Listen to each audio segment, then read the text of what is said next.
Well, good morning, everybody. For the past couple of weeks, we've been going rather slowly through the end of Matthew's gospel, in which we've been thinking on and reflecting on the magnitude and the meaning of the death of Jesus. And this Friday is no different. As we pause for our Good Friday service, we invite you to that. And we're going to do that again this morning as we talk about this moment where Matthew records the death of Jesus. But to do that, I need to talk a little bit about music, about song, about its impact. So I'm going to sing some songs. Yeah, hold on. No, don't get excited. So I'm going to sing the first line of a song, because here's what happens with music. Sometimes you sing the first line of a song, and the rest of the song comes flooding in. So I'm going to sing a song that like 5% of you in this room are going to know. And then it's pretty old, and then we're going to get newer. So I'm going to say the first line of a song and then see if you know the rest, right? Here's the first one. Now sit right back and you'll hear a tale. Wow, look at you guys. Nice. How many of you are like, I have no idea what in the world you're talking about? Okay, thank you for making me feel old. That's great. I first heard this when I was homesick. And I watched some reruns. This is Gilligan's Island, which was an old television show. I remember it being in black and white, actually. And, the millionaire is why, whatever. Anyway, the movie star. So that got stuck in my head. Here's another one, a little bit later in time. Here's the story of a lovely lady. Oh, whatever it was. 3 very lovely girls. Yes. Brady Bunch. Anybody know Brady Bunch, right? Here's a picture of the Brady Bunch. Those are horrible, horrible outfits. They're just clashing. The carpet is shag, and so is the hair. Just terrible. I remember that. It's just all the reruns, the song. And you sing the first line, and the rest of the song just comes flooding in. Now, for those of you Gen X kids like me, this one goes out to me. This one goes out to you as well if you're a Gen Xer. In West Philadelphia, born and raised. You are my people. You are my people. Oh, the Fresh Prince. I love this picture. I found this on that. What is that color scheme? I'm not sure. Dope and fresh. Fresh Prince of Bel-Air. The point is, sometimes with song, you sing the first line and the rest of the song just comes flooding in, especially if it's a song that's familiar. And for centuries, Christians have known this and have written hymns and songs that communicate not just funny TV theme show lyrics, but depth and importance. Sometimes it's just the first line of a stanza, and the rest of the song can come flooding in. And not just flooding in, but flooding in with deep emotion and truth, theological conviction and healing. What can wash away my sin? It just is in there, and it communicates. There's traditions in Scandinavian countries where they sing people home. They gather around their bed and they sing Christian songs in the Christian tradition. And even with patients who have dementia, the songs are so deeply embedded, they come out. Songs have visceral power to remind us this is the power of music. This is the power of song. It sometimes can communicate emotions that you and I can't even express. And it accesses places deep in our soul and our emotions and give words. Singers know this. A little while ago, my wife and I watched a documentary on Aretha Franklin. And Aretha grew up singing in church. She became one of the biggest stars in the world. But if you know anything about Aretha, her best-selling album, her most successful commercial project, was a gospel album that came out of deep suffering for her. Aretha struggled with some demons, including years of oppression and abusive relationships with the men in her life, including her husband. And this led her to deep trauma and pain and led her to abuse alcohol for years.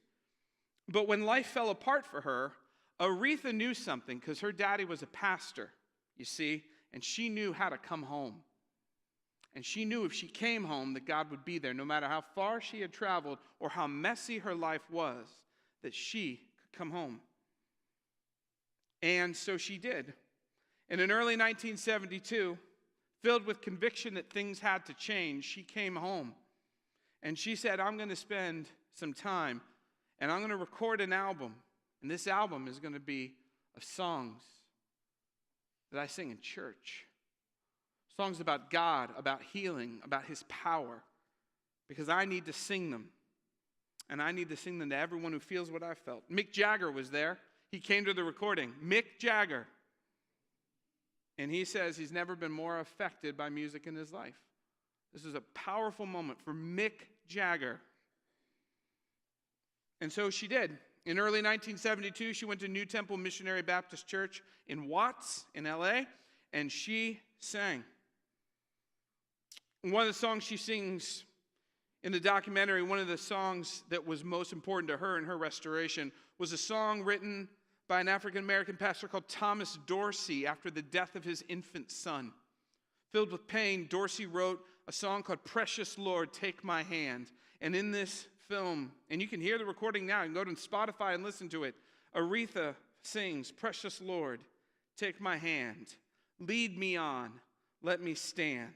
I'm tired, I'm weak, I'm lone, through the storm, through the night, lead me on to the light, take my hand, precious Lord, lead me home. And these are not words that Aretha is singing. These are prayers. This is her soul. This is healing. This is the power of song. Songs have visceral power to comfort, to encourage, to remind, to bring and usher in hope, and even bring and usher in God's presence. This is the power of music.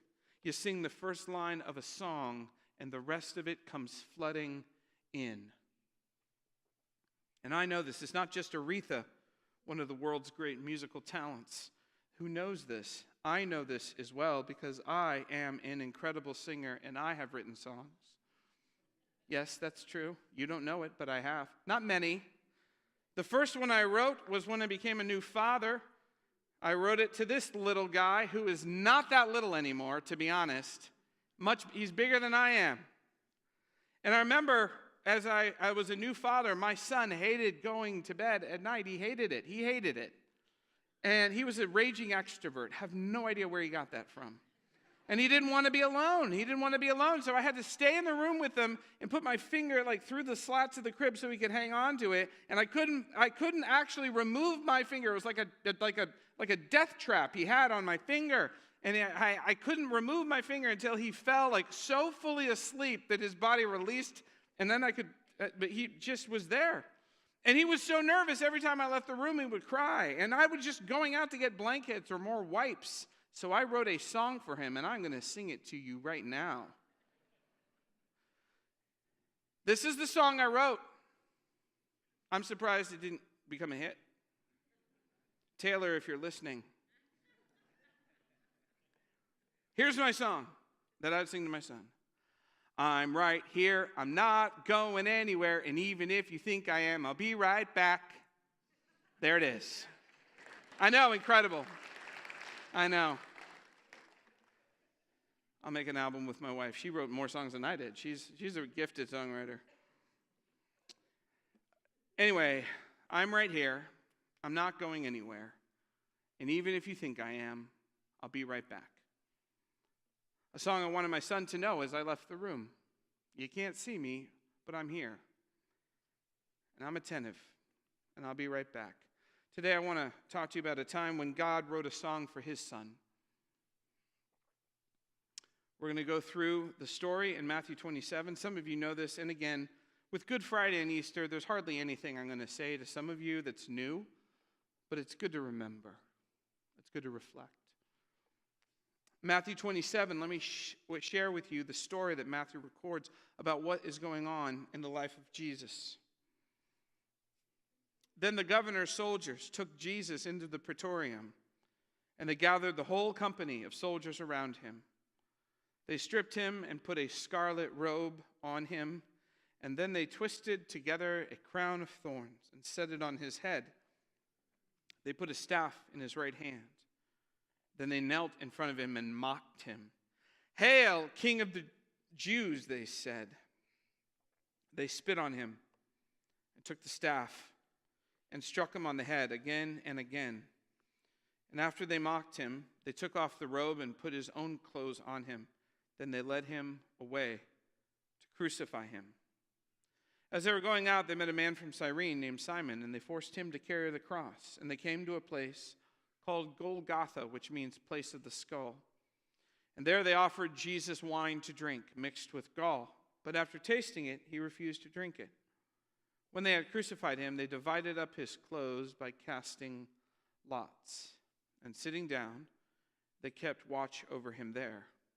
Above his head, they placed a written charge against him.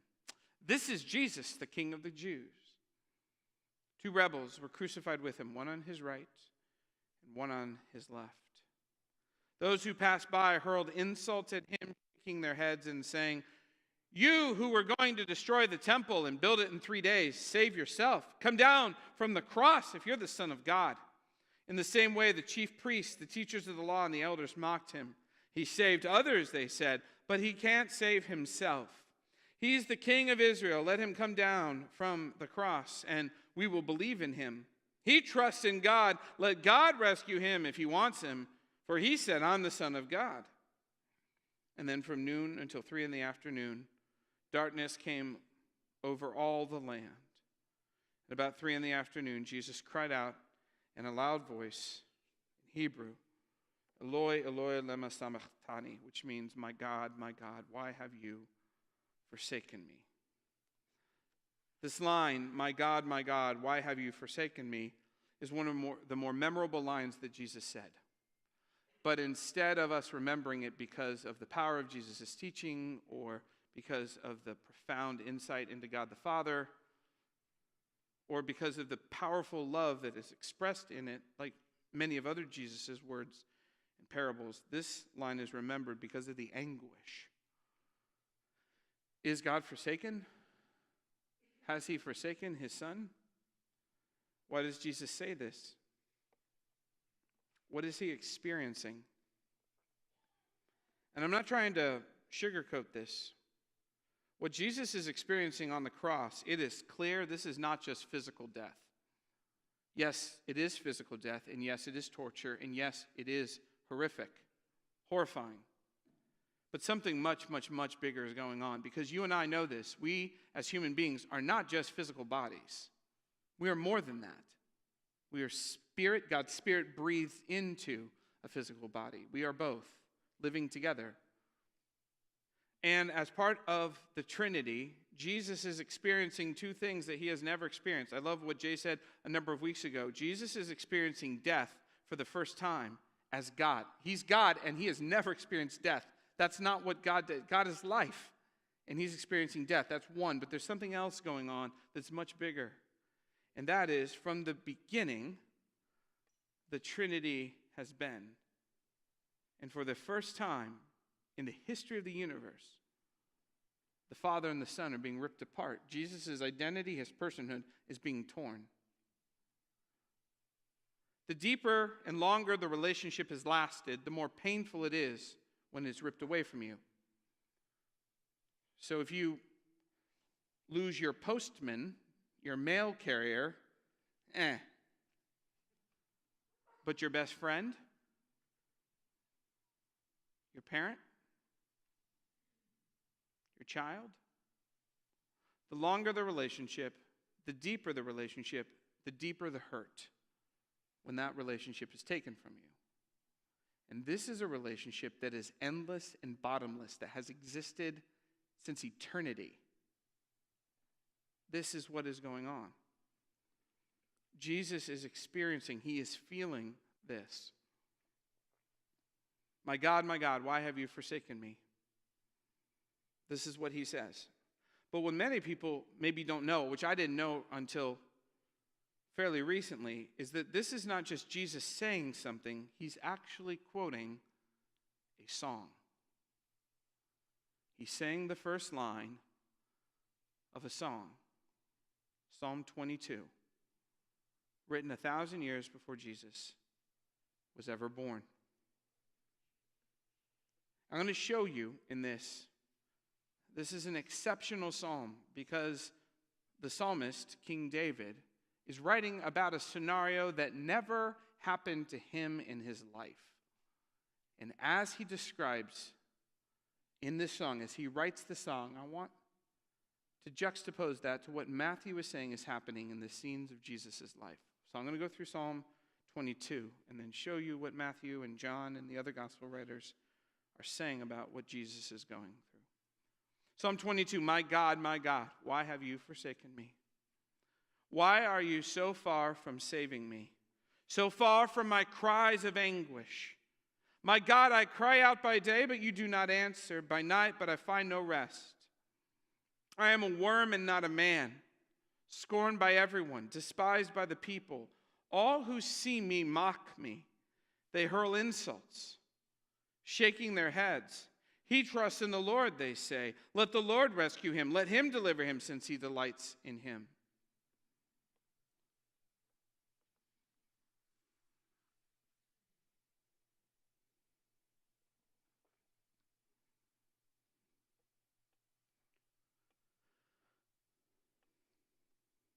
I am poured out like water. All my bones are out of joint. My heart has turned to wax. It has melted within me.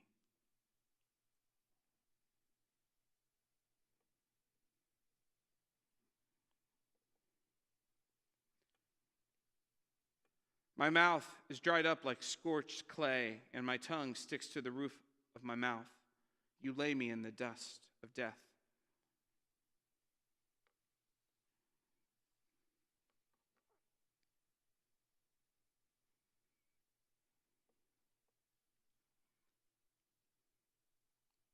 All my bones are on display. People stare and gloat over me.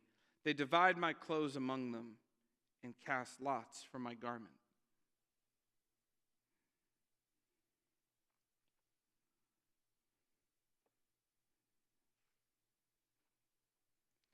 Dogs surround me. A pack of villains encircles me. They pierce my hands and my feet.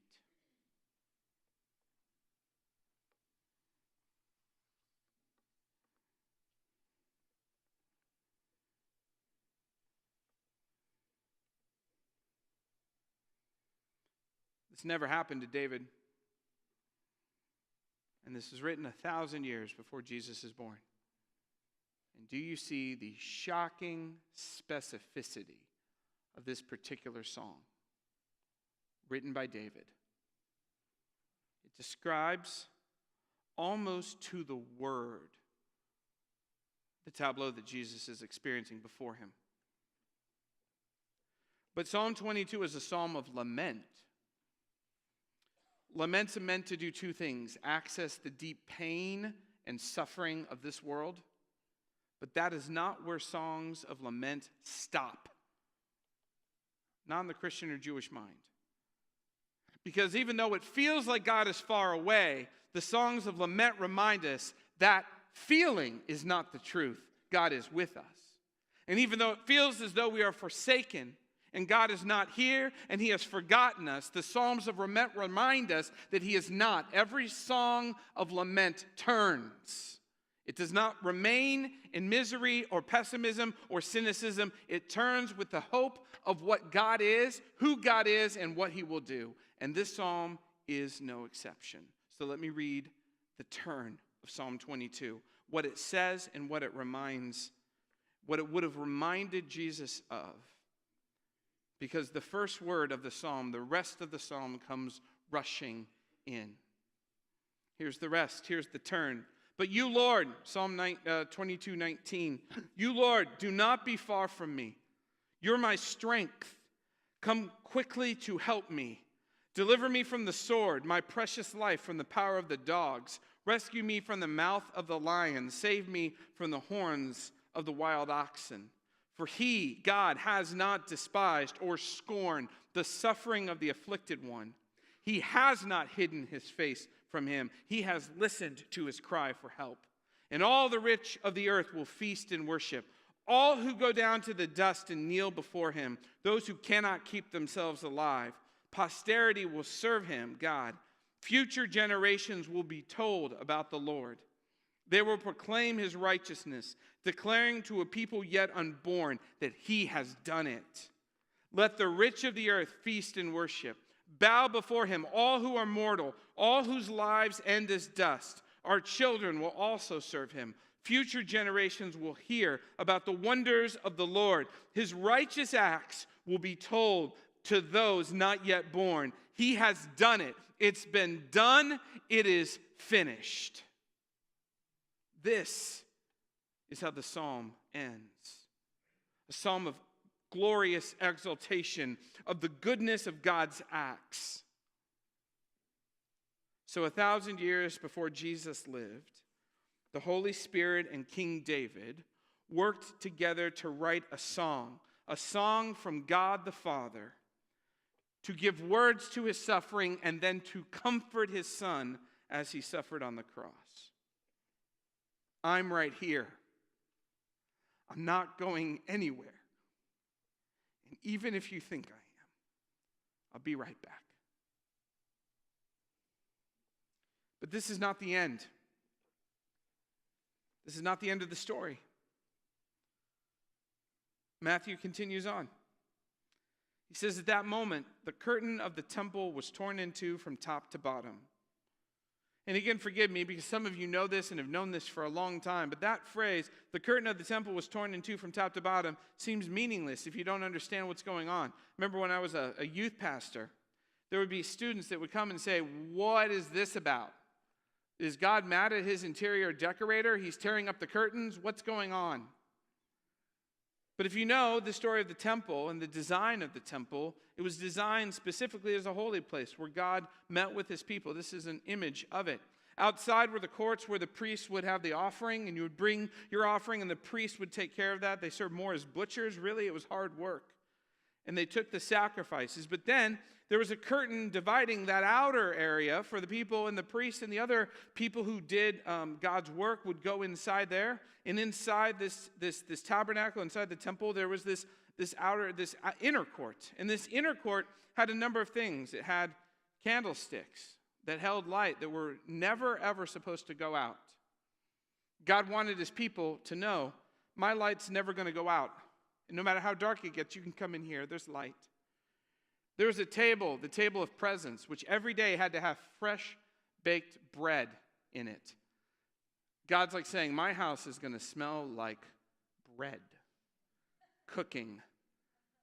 It's like a sign of hospitality. You're welcome here. You ever walked into a house or a home where they're baking bread? The smell, gluten. It's amazing. I'm sure he prepares gluten-free bread for those. But there's a curtain inside that, which you can see. There it is. And that separated the back room, the smallest room, the Holy of Holies.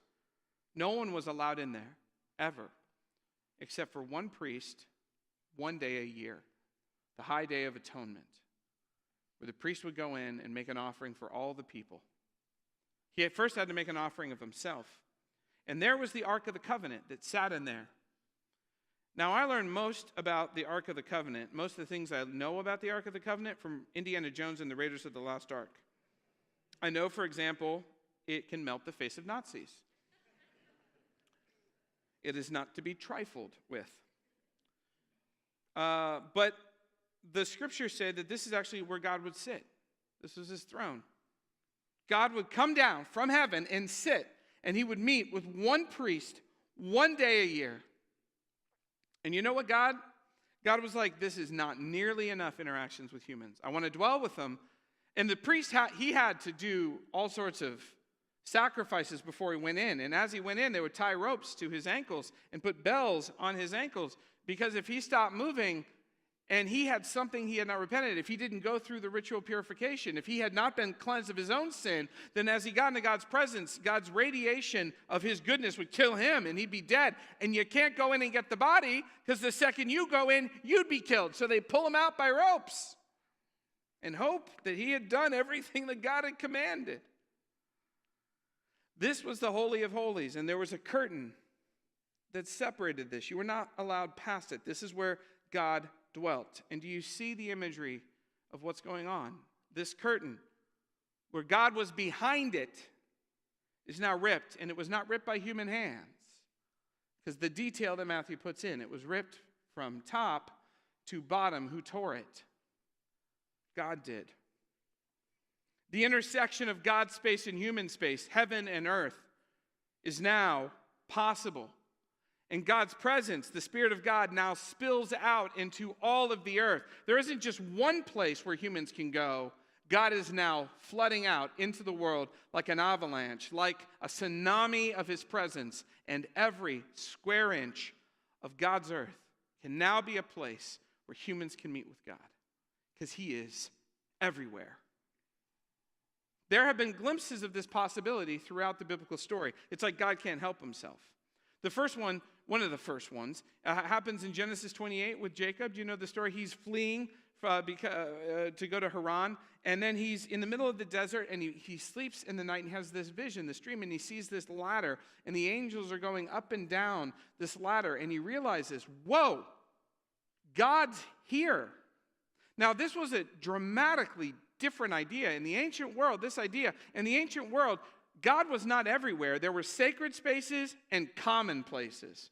Sacred spaces were temples. You had to build a ziggurat or a pyramid or some sort of temple. And then if you climbed high enough and you put a present that was good enough that would attract the attention of the gods, then maybe, if you were lucky and the gods were in a good mood, maybe they would pay attention to you and good things might happen. They might listen to your prayers. Maybe, if you were lucky. But you had to climb to the top of a tower or climb to the top of a pyramid or a ziggurat or build a ziggurat to get there, and then they would pay attention. And that was where you met with God. If you think about even the Greeks and the Romans, what are the buildings that we most have preserved archaeologically? The ones that they spent the most time on. They were temples where you meet with the gods. This is God saying, no more. I can be anywhere. Tim Mackey from the Bible Project put it this way. Jacob didn't go to a place he knew was sacred, which made his encounter with God possible. It's the opposite.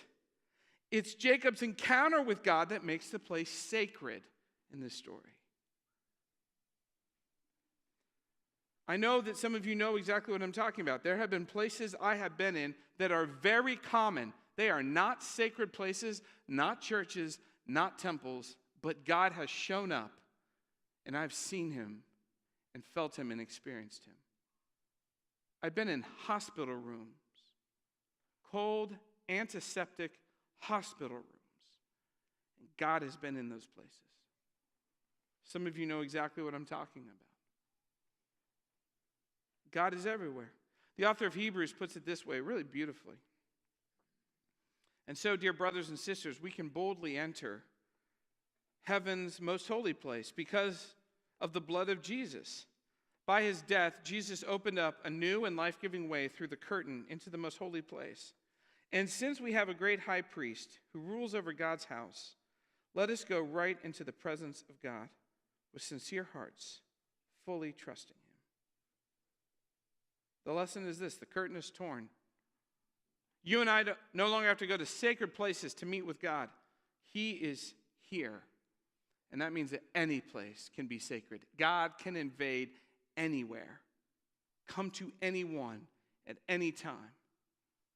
And some of you know exactly what that is.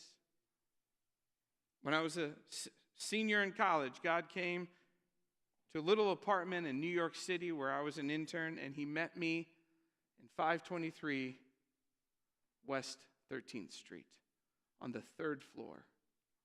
Not a sacred building, but a sacred place where I encountered God. Some of you know exactly what that means. There's so much here. There's so much to think about. But there's two things I want to close with. First, as we march toward Good Friday, this death of Jesus, I want us to be careful and not sugarcoat this. This is not merely the physical death of Jesus. He is being ripped apart. The Father and the Son have this plan of salvation, and together the Father and the Son accomplish the will of the Father and the Son. But both the Father and the Son experience the pain of this moment. Their relationship is ripped. But even more than that, and I think about the furnace that Jesus faced. He bore human sin. I think about just this room. If you somehow were to be able to see on the screen just my 10 worst moments, just 10, if they were somehow be able to be projected. First of all, I don't know if I could show my face in here. But second of all,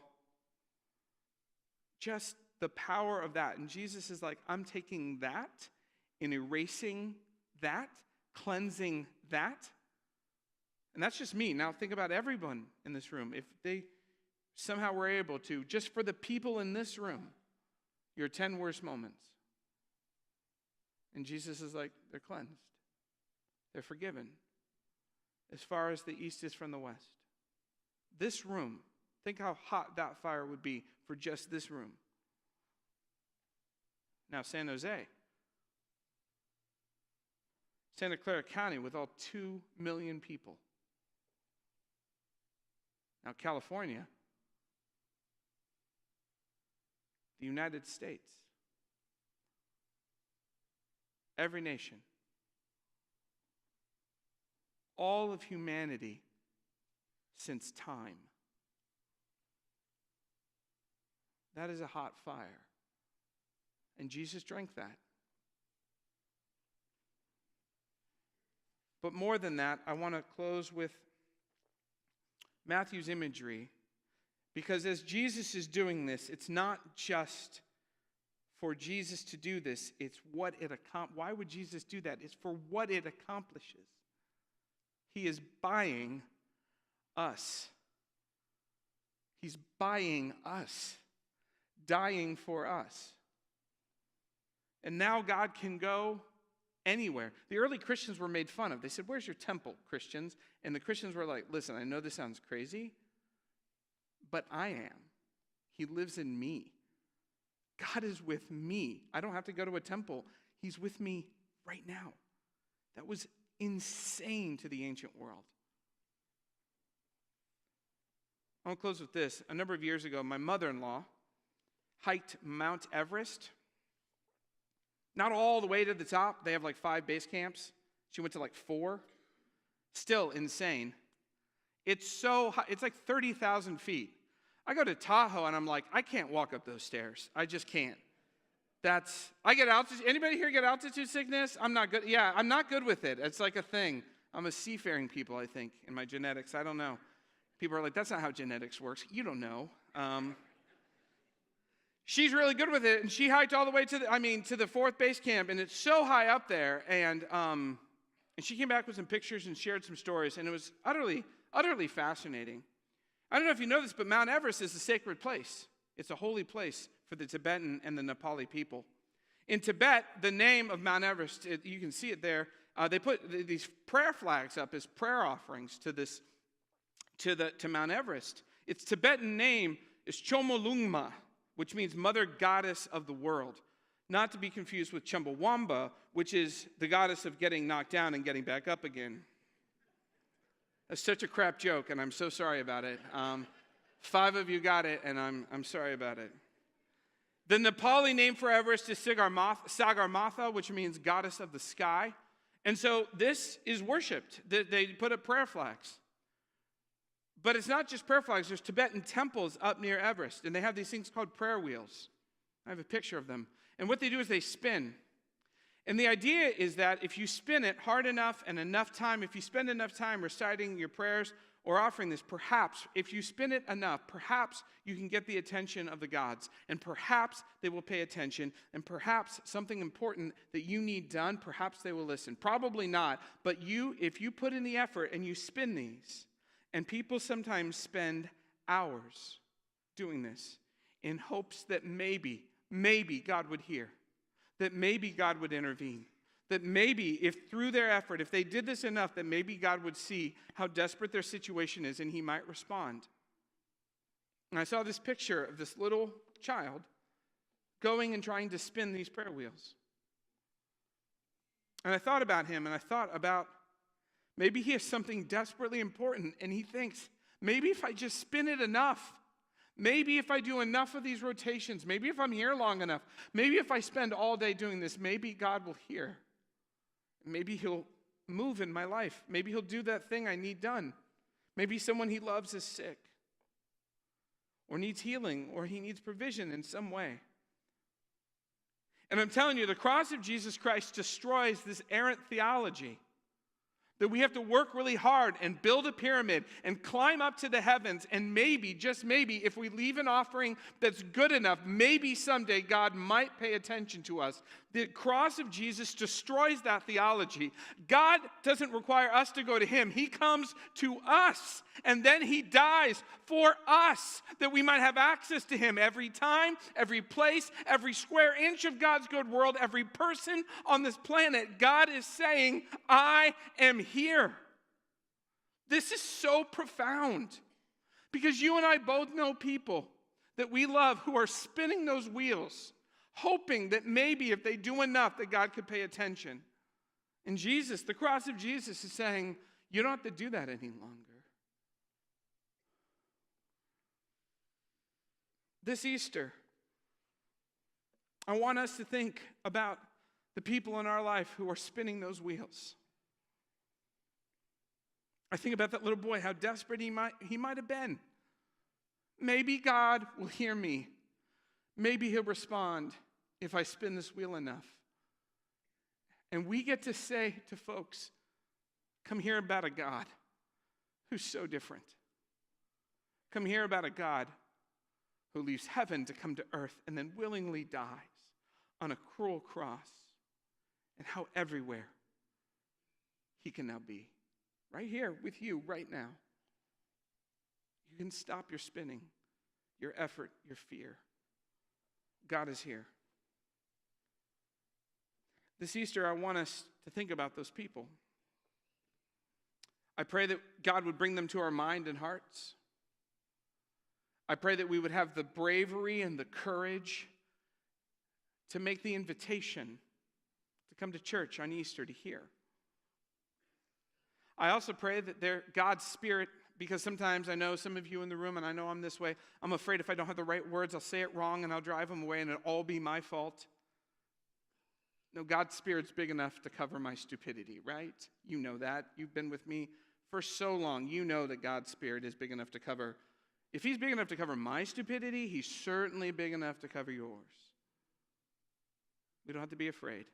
And I pray that his Spirit would move in folks, and they might even come to church. But more than that, being open to come to church is one thing. I just pray that they'd be open to God and his Spirit to really be changed. And I pray that we would be the kind of place where they could find God. We could help them. This Easter, that's what I'm praying for. Will you pray with me?